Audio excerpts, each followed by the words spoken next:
오늘은 창세기 50장 22절 이하의 말씀을 통해서 세상보다 더 좋은 천국이 있기에 라는 말씀으로 은혜를 같이 나누고자 합니다. 하나님의 은혜가 모두에게 충만히 임하시길 주님의 이름으로 축원합니다. 옆에 분에게 한번 인사 한번 합니다. 주님의 이름으로 사랑합니다. 또 한번 인사하시기 바랍니다. 세상보다 천국이 더 좋습니다. 여러분, 2년 같으면 우리는 고유 명절 추석을 맞이하여서 고향에 갈 마음으로 아마도 마음이 참 분주하고 설레었을 것입니다. 그런데 이번에는 코로나19로 자식들은 가야 하나를 고민하고 또 고향에 계신 부모님들은 그런 자식들을 보면서 영상편지를 준비해서 영상편지를 자식들에게 띄워보내고, 정부에서는 이번 추석에는 이동을 자제해달라고 요청하는 이런 이제 실정이 되었습니다. 사실 추석과 같은 명절이 되면 오랜만에 가족들이 한자리에 다 만나게 됩니다. 그 만남은 뭐랄까, 가깝게 또는 멀게 몸은 좀 피곤해도 참 즐겁고 기쁜 시간입니다. 그런데 올해 추석 명절은 상황이 예전과는 너무 이제 같지 않아서 참 아쉽고 마음이 서글프기까지 한 그런 명절이 아닌가, 그렇게 생각이 됩니다. 올해는 명절이 되면 모두 다 정말 사정은 좀 다르겠지만 단순히 가족을 만나는 시간으로 보내는 것만이 명절이 아닌 것 같습니다. 그 시간은 무엇으로도 살 수 없는 그 유익함이 있는 그런 시간이고, 가정의 정을 나누는 그런 시간이기에 사실 충분합니다. 그리고 또 인생을 공부하는 하나의 그런 기회요, 그런 자리가 이 명절 시간이 아닌가, 그렇게 생각이 됩니다. 각자 분주한 일상에서 정신없이 살다가 오랜만에 가족들이 모이면 세월을 이야기합니다. 아이들이 자라는 모습을 보면서 세월이 이렇게 빨리 지났나 하는 것을 느끼게 됩니다. 그리고 작년에는 계셨는데 이번 명절에는 그 자리에 계셨어야 할 분이 보이지 않고 빈자리로 계시는 것을 보면서 인생이 참 이게 무상하구나 라고 하는 것을 우리가 느끼게 됩니다. 그리고 더불어서 중요한 것은 뭐냐면, 온 가족이 함께 성묘를 하다가 보면은 평상시에는 잘 우리가 느끼지 못하지만 생과 사에 대해서 한 번쯤은 우리가 생각을 해보는 시간을 갖게 됩니다. 사는 게 뭘까? 죽음이라고 하는 게 뭘까? 여기에 대해서 거의 1년에 한두 번쯤 명절이 되면은 성묘하다가 그것을 생각하는 아주 귀중한 시간이 이 명절 시간입니다. 특별히 우리나라 사람들은 이 죽음에 대해서 생각할 때 참 꺼려하는 마음이 있어요. 그리고 두려워하기까지 합니다. 그래서 사람들은 이 사자, 우리나라 사람은 이 죽을 사자를 보면 피하는 경향까지 있어요. 그래서 어떤 건물에 보면은 4층이 없다지요. 어제 영분이 결혼식을 잘 치렀어요. 너무 아주 여러분들이 지인들이 오셔서 너무 귀하게 치렀는데 그 건물에도 4층이 없더라고요. 그냥 3층에서 5층으로 이렇게 되는 것 같아요. 아마 그런 의도에서 4층이 이제 없었던 것 같아요. 하지만 성경은 죽음을 그렇게 꺼려하거나 회피하거나 그러지는 않습니다. 오히려 죽음을 미리 의식하고 잘 준비하는 것이 지혜로운 사람의 태도라고 성경은 말씀하고 있습니다. 그러니까 언제인지는 모르지만 다가올 죽음을 미리 의식하고, 그리고 인생을 어떻게 살 것인가를 의식적으로 사는 삶이 우리 인생에게는 필요하다고 그렇게 말씀을 해요. 그러므로 죽음을 위해서 잘 준비하는 사람이 되라는 말씀입니다.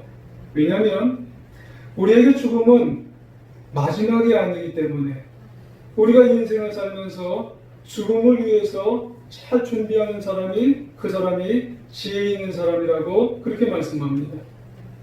히브리서 9장 27절에 보면은 한번 죽는 것은 사람에게 정해진 것이요 그 후에는 심판이 있기 때문에 그렇습니다. 죽음은 모든 사람에게 다 필연적입니다. 다 죽습니다. 그런데 죽음 이후에 심판이 있습니다. 그리고 심판 이후에 내세로 들어간다는 말씀이에요. 그런데 내세가 두 가지가 있어요.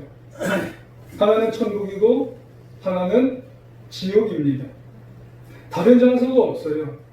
내세는 반드시 두 군데 분이 없다는 말씀입니다. 그러면 우리는 과연 죽음 이후에 어디로 가야 될까요? 당연히 천국에 가셔야 될 줄 믿습니다. 우리 모두 천국에서 나중에 천국에서 모두가 이 자리에 있는 분들은 다 뵐 줄 믿습니다. 그러면 천국은 어떤 곳인가요? 계시록 21장 1절 이하에 보면은 새 하늘과 새 땅을 보니 처음 하늘과 처음 땅이 없어졌다고 그렇게 말해요.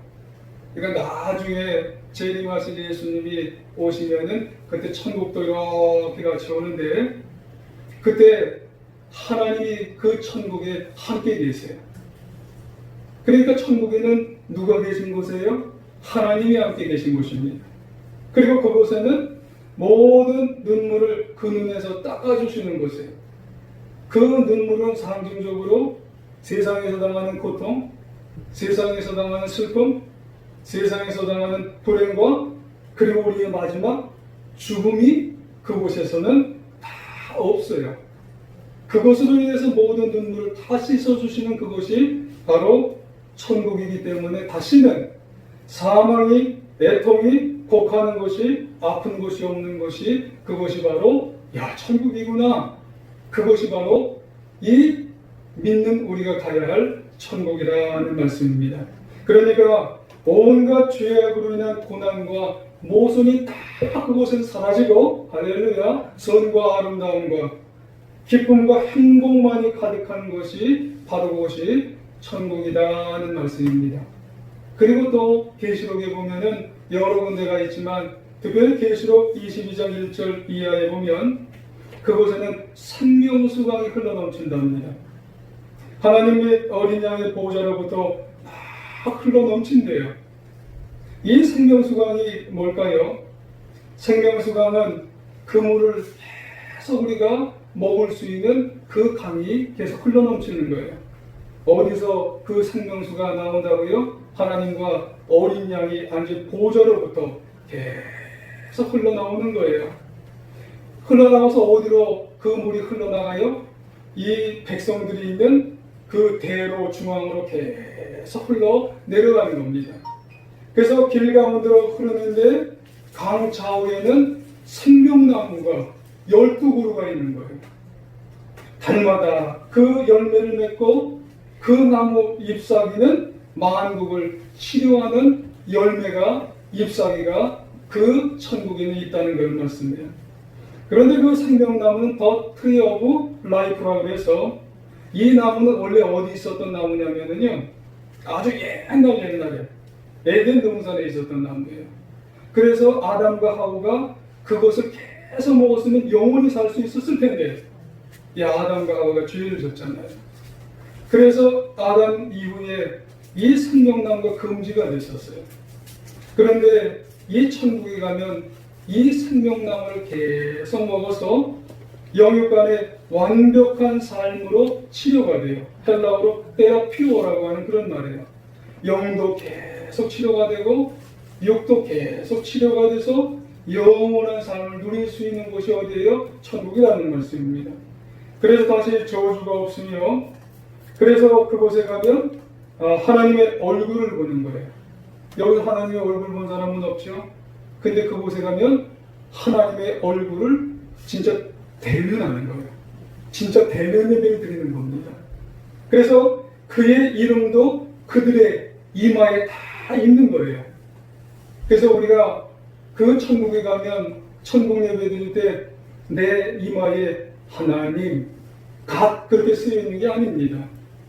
완벽하게 하나님의 백성으로 인격이 변화된다는 그런 말씀입니다.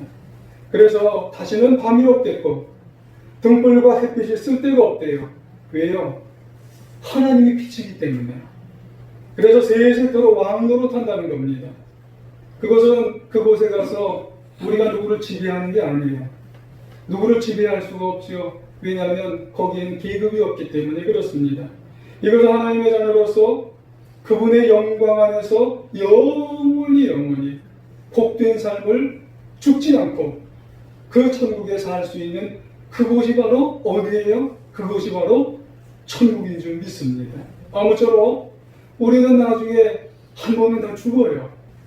죽음을 맞이하는 게 분명한데 이 세상에서 죽음을 잘 준비하셔서 그때 이 귀한 천국, 영원한 천국에 우리가 다 들어가시는 주님의 자녀들 되시길 주 이름으로 축원합니다. 그럼 어떻게 들어가야 될 것이냐는 거죠. 다른 게 없어요. 오늘 본문에 보니까 요셉이 나오잖아요. 요셉은 하나님을 잘 믿음으로 천국에 들어간 줄 믿습니다. 좀 더 구체적으로 보면 오늘 본문의 이야기는 요셉 이야기예요. 이 이야기의 내용은 창세기에서도 마지막이고 요셉 이야기에서도 마지막이에요. 마지막 부분인데 특별히 임종 부분이에요. 여러분 오늘 22절, 23절을 우리말 성경으로 읽어드리면 쉬운 말이에요. 요셉과 그의 아버지의 모든 집안이 이집트에 살았습니다. 요셉은 110세까지 살았습니다. 요셉은 에브라임의 자손 3대를 보았습니다. 요셉의 아들 마길의 자식들도 요셉의 스라에서 컸습니다. 이 말을 보면 뭘 우리가 알 수 있을 것 같아요. 요셉은 우선 110세까지 살았다는 걸 알 수 있어요. 그리고 그의 아들 에브라임의 자손이 몇 대손까지 있었냐면 3대손까지 이제 있었다는 것을 알 수가 있어요. 그러니까 에브라임의 자손이 3대손이니까 요셉부터 하면은 몇 대손이에요? 4대손이에요. 그러니까 맨 아래에 있는 애가 요셉을 뭐라고 불러요? 고조 할아버지도 아니에요. 현조 할아버지라고 있는 거예요. 그래서 막 말을 하면 요셉 보고 현조 할아버지 이러고 다니는 거예요. 참 자식이 복이 많아요. 게다가 요셉은 말년에 총리로 한평생을 살았잖아요. 그렇습니다. 여러분 요셉은 가나안 땅에서 어린 시절 청소년 시절을 보내다가 형들의 미움을 받아서 이제 애굽으로 17살 때 팔려갔잖아요. 그러다가 천신만고 끝에 애굽에서 뭐가 됐다고요? 총리가 된 거예요. 여러분 요즘 말로 하면 무슨 총리예요? 책임 총리, 실세 총리가 됐어요. 얼마나 실세 총리면은 애굽에서 부귀영화를 누렸을까요? 초년의 고생을 했지만은 30세부터 110세까지 한 번도 총리 자리를 누구한테 내주지 않았어요. 야, 그러니까 얼마나 그 부귀와 영화가 얼마나 대단했을 거예요. 그렇다면 우리가 한번 생각해 볼 수가 있지 않겠어요? 마음만 먹으면은 이 애굽에서 모든 걸 좌우지할 수 있는 그런 위치예요. 그리고 마음만 먹으면 좋은 걸 다 가질 수 있는 그런 위치 아니겠어요? 그러면 세상을 떠나고 싶지 않아요. 그렇죠? 그런 위치에 있는 사람이 뭐가 아쉬워서 세상을 빨리 떠나고 싶겠어요? 세상을 떠나는 게 괴로운 거예요. 고통스러운 거예요. 왜냐하면 4대손의 자녀들이 다 자기를 바라보면서 할아버지 하면서 그게 빨리 죽고 싶겠어요? 그런데도 우리는 요셉의 마지막 모습을 보면 참 놀라지 않을 수가 없다는 거예요, 여러분. 왜요? 그의 모습은 전혀 아쉽거나 서운해하거나 괴로운 모습이 오늘 몇 절을 같이 읽었지만 그런 모습이 하나도 없어요. 오히려 평안한 인종입니다. 게다가 그의 유언을 보면 아주 놀라워요. 다른 말은 하지 않고 딱 한마디를 하는 걸 볼 수가 있어요. 24절 이하에 보면 나중에 하나님께서 출애굽을 허락하시면 가나안 땅으로 자신의 유고를 메어다가 이장해 주었으면 좋겠다. 그 한마디입니다. 다른 유언 뭐 이러저러한 유언이 없어요. 딱 한마디. 내 유고를 가나안 땅으로. 이걸 영적으로 해석하면 하나님 나라에 나를 좀 갖다가 놨으면 좋겠다. 이 말을 한마디 하는 거예요. 여러분, 이 모습이 히브리서에도 나와요. 히브리서 11장 22절에 보면 믿음으로 요셉은 임종시에 이스라엘 자손들이 떠날 것을 말하고 또 자기 뼈를 위하여 명하였느니라. 아멘. 그렇습니다. 여러분, 히브리서는 믿음장이에요. 믿음의 인물들을 열거하는 그런 말씀이에요. 다른 성경도 중요하지만 히브리서는 엑기스예요. 여러분, 경쟁률이 세다는 말씀이에요. 거기 이름 하나 들어가는 게 너무너무 이 히브리서는 굉장한 경쟁률입니다. 이름만 나와도 대단한 장이 히브리장이에요. 그래서 히브리장에서 설명 한번 들어가는 것도 대단해요. 그래서 히브리장에는 이름과 몇 절이 별로 들어가지는 않습니다. 그런데 여기에 요셉도 들어가잖아요. 그런데 요셉이 창세기에서는 몇 장에 걸쳐서 요셉이 나오지만 히브리서에는요, 이름도 한 번이고 한 절밖에 안 들어가요. 바로 히브리서 11장 22절 그 말씀입니다. 그래서 이 마지막 임종 장면만 나와요. 이것이 히브리 관점이고 하나님이 이 요셉을 말하는 관점입니다. 그래서 요셉의 인생 중에 가장 중요한 것이 바로 임종이라는 겁니다, 여러분. 그래서 세상에 미련을 두지 않고 천국의 소망을 두는 것이 그렇게 소중하다고 하는 그런 말씀이에요. 왜냐하면 세상보다도 어디가 더 귀하기 때문에 그래요. 천국 하늘나라가 영원히 사는 하늘나라가 그렇게 귀하기 때문에 요셉을 이야기할 때 천국 세상보다 귀한 천국을 이야기하고 있는 줄 믿습니다. 그렇다면 아브라함으로부터 요셉까지 구약의 많은 인물들을 어떻게 천국을 갈 수가 있었을까요? 이 구약의 인물들, 특별히 요셉도 예수님을 믿음으로 가능했는 줄 믿습니다. 그러면 여러분 이렇게 반문하실 수도 있어요. 아니, 예수님은 신약에 오셔야 예수님을 만날 수 있는데 어떻게 그게 가능할 수 있을까 얘기하실 수도 있어요. 여러분 요한복음 56장과 58절에 보면요, 이런 말씀이 있어요. 너희 조상 아브라함은 나의 때를 볼 것을 즐거워하다가 보고 기뻐하였느니라. 예수께서 이르시되 진실로 진실로 너희에게 이르노니 아브라함이 나기 전부터 내가 있었느니라. 그래요. 나는 누구예요? 예수님. 아브라함이 나기 전부터 예수님이 계셨다는 거예요. 여러분, 나의 때라고 하는 게 뭐예요? 예수님이 십자가에 달리셔서 고난과 고통을 당해서 부활하셔서 다시 모든 사람에게 영원한 생명을 주시는 복음의 사건을 말하고 있는 것입니다. 그래서 하나님 아브라함은 믿음으로 그 예수님의 십자가 사건, 부활의 사건을 봄으로 말미암아 영원한 생명을 즐거워하고 기뻐하였다고 하는 말씀이에요. 그러므로 구약 시대에도 오실 예수님을 믿음으로 어디에 갈 수가 있어요? 천국에 갈 수가 있는 겁니다. 구원을 받을 수가 있다는 말씀이에요. 물론 신약 시대 이후에는 오신 예수님을 믿음으로 우리가 구원을 받고 천국에 가게 된다는 그런 말씀입니다. 그러므로 하늘나라 천국에 가기 위해서는 오직 누구를 믿음으로만이 갈 수가 있냐면은 예수님만 믿음으로 우리가 천국에 가게 되는 줄 믿습니다. 그래서 내가 길이요, 내가 진리요, 내가 생명이니 나로 말미암지 않고는 누구에게 갈 수 없어요? 아버지께로. 천국에 가는 길은 오로지 예수 그리스도만 믿음으로 가게 되는 줄 믿으시길 원합니다.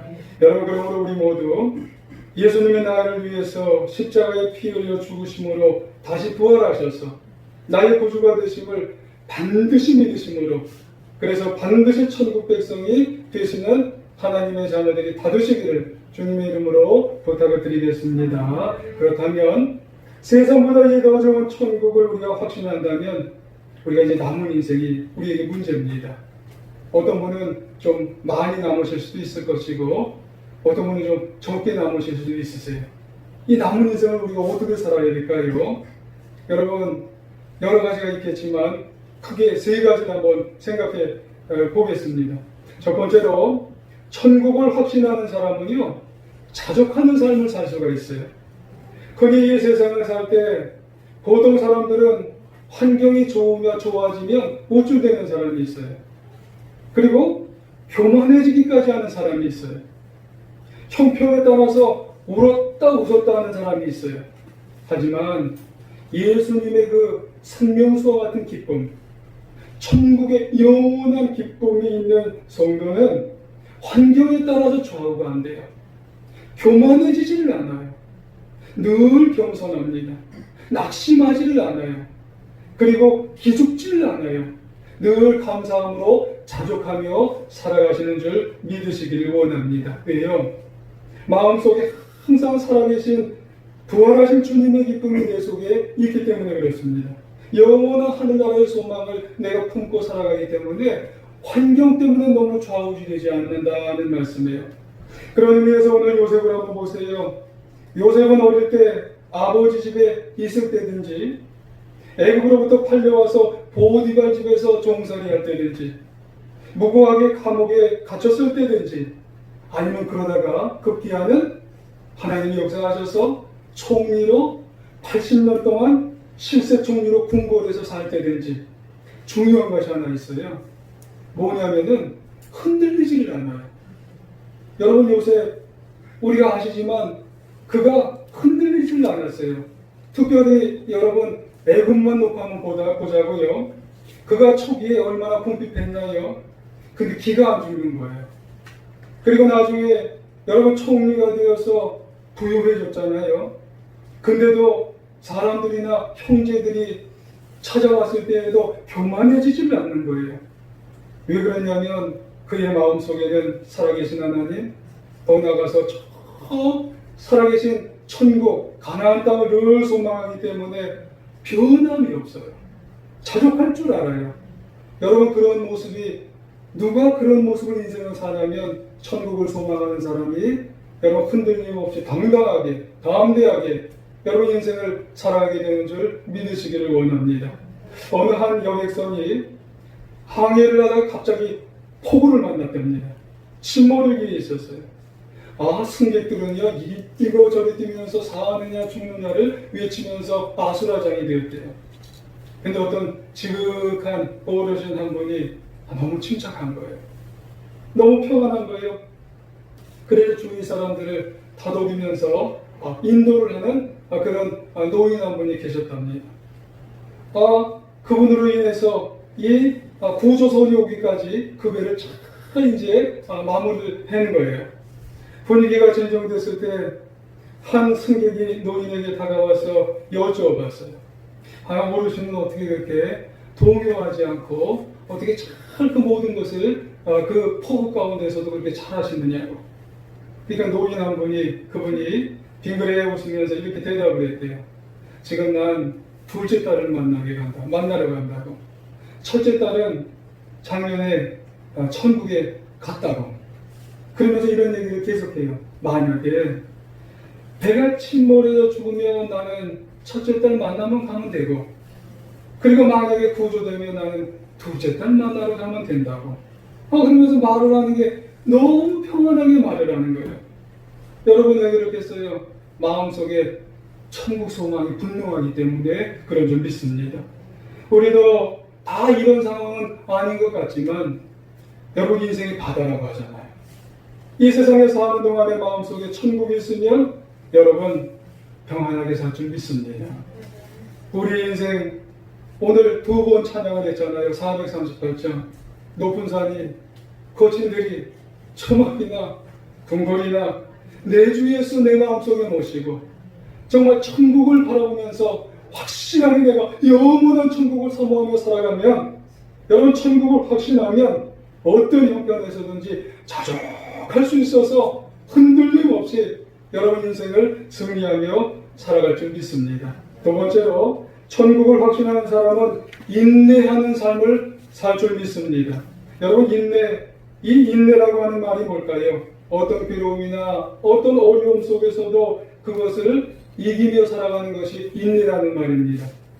이 인내라는 말 속에 앞에 인자가 여러분 어떤 말인 줄 아세요? 참을 인자가 이 한자가요 칼인자를 위에다 놓고 그리고 이 심장 심자가 그것을 이고 있는 그런 글자가 인이랍니다.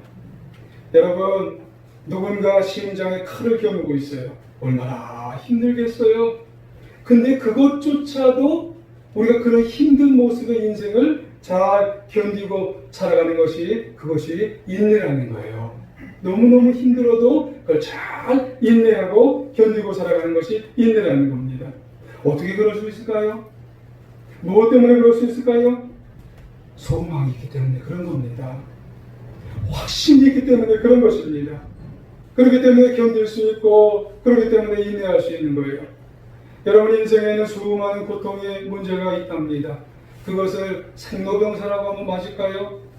여러분 그래서 이 세상에 고통이 없이 고난이 없이 살아가는 사람은 단 한 명도 이 세상에는 없다고 해요. 일반 백성에서 대통령까지. 여러분 아무도 고난과 고통이 없는 사람은 이 세상에서 없다는 말씀입니다. 하지만 그 가운데서도 성도는 매몰되면 안 된다는 겁니다. 더 좋은 천국, 영원한 천국을 우리가 소망하고 한 발자국 우리가 고난 중에서도 살아가기 때문에 소망 보며 살아가기 때문에 견딜 수 있는 것이고 인내하며 살아갈 수가 있다는 말씀입니다. 욥이 그랬잖아요. 요셉이 어린 시절 종으로 팔려 애굽에 끌려갈 때 얼마나 황당했어요. 아무도 모르는 정말 그런 요셉이 이국 나라에 끌려가면서 얼마나 황당했을 거라는 말입니다. 보디발의 집에서 종살이 할 때도 어린 나이에 얼마나 고달팠겠어요. 게다가 겨우 좀 적응이 되나 싶었는데 주인 보디발의 인정을 받나 싶었는데 보디발의 아내의 모함으로 감옥에 갔을 때 얼마나 억울하고 기가 막혔겠어요. 하지만 그 모든 고통의 세월을 견디고 인내할 수 있었던 것은 바로 하나님을 경외하는 신앙 때문에 하나님 나라를 소망하는 신앙 때문에 여러분 그 모든 것을 견디며 인내하며 살아가는 것을 우리는 믿으시길 바랍니다. 그래 견디다 보면 인내하다 보면 여러분 좋은 일이 있을 거야. 설사 아주 좋은 일이 안 생기더라도 하나님은 가나안으로 나를 보내주시겠지. 그리고 저 천국으로 나를 보내주시겠지. 이런 소망을 가지고 살아가게 된다는 말씀이에요.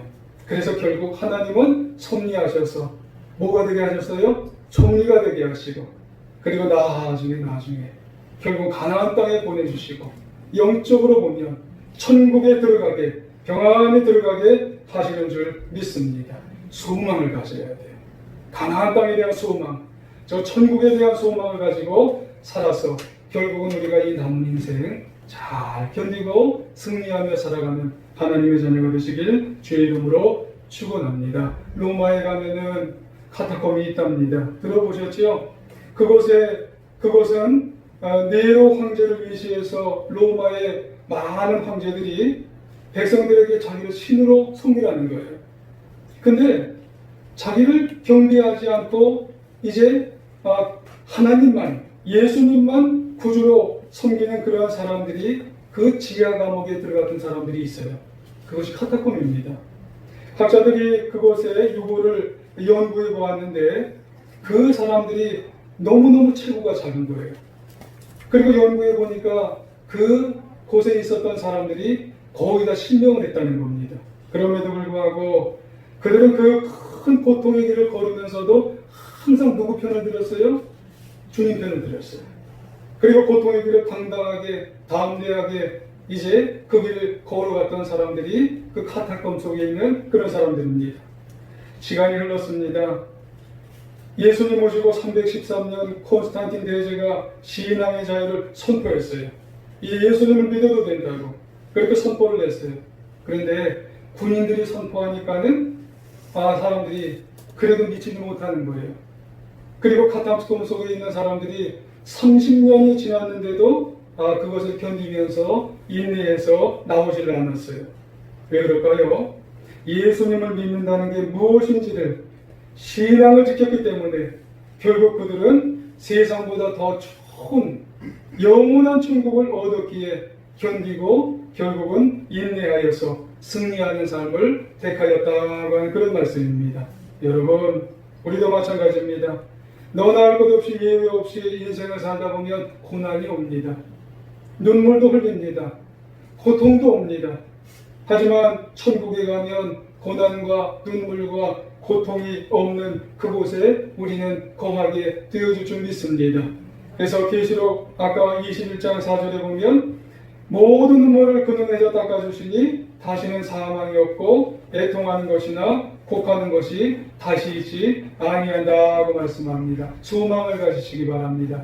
그럼 결국은 여러분 견디며 인내하며 살아갈 줄 믿습니다. 세 번째로 여러분 천국을 확신하는 사람은 사랑의 삶을 살아야 할 줄 믿습니다. 혹시 여러분 여행을 다닐 때 남는 게 뭔 줄 아세요? 사진이 남습니다. 그래서 가는 곳마다 열심히 카메라의 셔터를 누릅니다. 요즘 휴대폰을 더 많이 애용을 하는 그런 경향이 있습니다만은 왜 그럴까요? 추억을 남기기 위해서 그렇습니다. 마찬가지로 인생은 여행에 비유를 하죠. 그러므로 인생을 여행할 때 사랑의 삶을 많이 남기는 게 참 중요합니다, 여러분. 남은 인생, 여러분 사랑을 많이, 사랑의 모습들을 많이 남길 수 있는 우리 모습이 되어야 합니다. 왜 그러냐면 천국에 가서 사랑의 추억은 싹쓸어 여러분 그것을 우리가 앨범 넘기듯이 볼 수 있기 때문에 그렇습니다. 고린도전서 13장 13절에 보면 믿음, 소망, 사랑 이 세 가지는 항상 있을 것인데 그 중에 제일은 사랑이라 그랬습니다. 여러분 서양상 장례식 때 가면 이런 문구가 있대요. 오늘은 나, 내일은 너, 이런 말이 있습니다. 예외 없이 언젠가 죽음을 다 맞이하게 된답니다. 그렇다면 이 개인적인 종말인 죽음은 누구에게나 오게 되는데 그때 중요한 게 뭐예요? 사랑이라는 겁니다. 믿음, 소망도 중요하지만 믿음, 소망은 천국에 가기까지 우리에게 필요한 거예요. 그런데 사랑은 세상 떠나서 천국에서도 영원한 가치가 있는 것이 바로 사랑이라는 그런 말씀입니다. 그런데 베드로전서 4장 7절 이하에 보면은 그 사랑을 이렇게 표현해요. 만물의 마지막이 가까워왔으니 무엇보다도 뜨겁게 서로 사랑할지니 그 사랑은 용서의 사랑이라 그렇게 말씀합니다. 여러분, 우리가 사랑을 하되 어떤 사랑을 하는 게 중요하냐면 용서해주는 사랑을 하시기를 바랍니다. 그래서 본문의 요셉도 사랑의 사랑은 사람인 것은 맞는데 용서의 사랑을 하는 사람이었어요. 원수를 안 갚았다는 겁니다. 보디발이나 그의 아내나 그를 팔아버린 형제들까지도 사랑을 했는데 용서해주는 사랑이에요. 그래서 아버지가 죽은 다음에 이 요셉이 이 형들이 벌벌 떨었죠. 왜냐하면 요셉이 아버지가 죽은 다음에 우리에게 보복을 하면 어떡하나. 근데요, 요셉은 그 형제들 보복을 하지 않았어요. 대신에 어떻게 했어요? 창세기 50장 21절에 당신들은 두려워하지 마세요. 내가 당신들과 당신의 자녀들이 기름이다 하고 그들을 강한 독한 말로 위로하였더라. 그렇게 말씀합니다. 다 보살펴줬어요. 보복을 하지 않았다는 그런 말씀입니다. 이런 말을 바울도 권면하는 말씀이 있습니다. 에베소서 4장 31절 하반절에 보면 서로 용서하기를 하나님이 그리스도 안에서 너희를 용서하신 것 같이 하라. 그렇게 말씀합니다. 여러분, 우리가 남은 인생 사랑하되 용서의 사랑을 많이 하시길 주 이름으로 축원합니다. 그런데 문제가 뭘까요? 천국을 소망하는 사람, 우리 성도들 가운데 어떤 분들은 이런 말을 하는 분들이 있어요. 자신은 난 누구누구는 너무너무 미워 죽겠다는 거예요. 우리가 살아가다 보니까 너무너무 미워 죽겠다는 그런 생각을 하는 분들도 계시다는 겁니다. 또 그 사람하고 천국 가서 살 생각을 하니까 너무너무 마음이 불편하다는 거예요. 그리고 좀 심하게 말해서 그 사람 있는 천국은 내가 정말 어떻게 발을 들여놓을 수 있을까? 그런 생각을 할 수도 있다는 거예요. 없나요? 여러분, 그러면 그 사람은 도대체 어디로 가시려까요? 우리는 천국에 가야 되는데 도대체 우리는 어떻게 가야 될까 하는 거예요. 그곳에 가서 영원히 보고 살아야 되는데, 그러면 여러분 세상에서 다 푸시기 바랍니다. 사랑을 해야 되는데 어떤 사랑을 해야 돼요? 용서하는 사랑을 해야 된다는 말씀이에요. 어떻게 해요? 서로 사랑하기를, 그리스도 안에서 용서해주는 사랑을 이 세상에서 다 하고 가시길 바랍니다. 천국 가서 다 우리는 알 수 있어요. 그러니까 다 이 세상에서 다 용서해주는, 다 풀고 그곳에 가서는 기쁜 마음으로 행복한 모습으로 영원히 살 수 있는 그런 사랑을 이 세상에서 다 풀고 가시길 주 이름으로 축원합니다. 호스피스 전문가로서 1000명 이상의 임종을 지켜본 일본 의사 오츠 슈이치라고 하는 그런 의사가 있어요. 그의 경험에 의하면 후회 없이 죽는 사람은 한 명도 없답니다. 특히 동양문화권의 사람들에게 가장 많은 것이 후회하고 죽는 거예요. 특별히 가까운 가족들, 가까운 사람들에게 사랑한다는 말을 못하고 죽는 게 이게 너무 후회스럽다는 말이에요. 그래서 슈이치 의사는 갑자기 사랑한다는 말을 못하면 이런 방법을 하면 어떨까 하고 방안을 제시했어요. 사랑한다는 말을 못하면 고맙다는 말을 해보기 시작하라는 겁니다. 그래서 치료 중인 그 환자 중에 명문대 이제 교수가 왔대요. 그래서 그분은 결혼은 하진 않았대요. 근데 그의 형에게 사랑한다는 말을 못했답니다. 그런데 형이 자주 찾아오고 의사 선생님이 자주 가니까 고맙다는 말부터 시작하라고 해서 고맙다는 말을 하기 시작했답니다. 결국 사랑한다는 말은 하지를 못하고 죽었대요. 그 모습이 얼마나 평안한지 고맙다는 말만 해도 사람이 바뀌고 얼굴이 천사같이 변하게 되었다는 거예요. 여러분, 그 교수가 고맙다는 말을 하면서 죽었는데 고맙다는 말이 그냥 고맙다고 하겠어요? 마음이 형 사랑해, 이 말 아니겠어요? 여러분, 우리는 사랑한다는 말을 못하면 고맙다는 말로 시작하는 여러분 이번 명절이 한번 되보시길 부탁을 드리겠습니다. 여러분, 우리 모두 언젠가는 죽음의 순간을 맞이하게 될 터인데 이 세상 살아가는 그 달 동안에 천국 가서 영원히 되새길 사랑하는 삶, 이 용서의 삶을 여러분 한번 시작해 보시길 부탁드리겠습니다. 여러분, 세상이 아무리 좋아도 천국보다 좋겠습니까? 기쁘고 행복한 천국, 영원한 천국 믿음으로 확신하시길 바랍니다. 그래서 우리 인생 어떠한 상황 속에서도 자족해 보시고, 그리고 인내하시며 용서를 동반한 사랑의 삶을 살면서 결국 승리하는 하나님의 자녀가 다 되시기를 주님의 이름으로 축원합니다.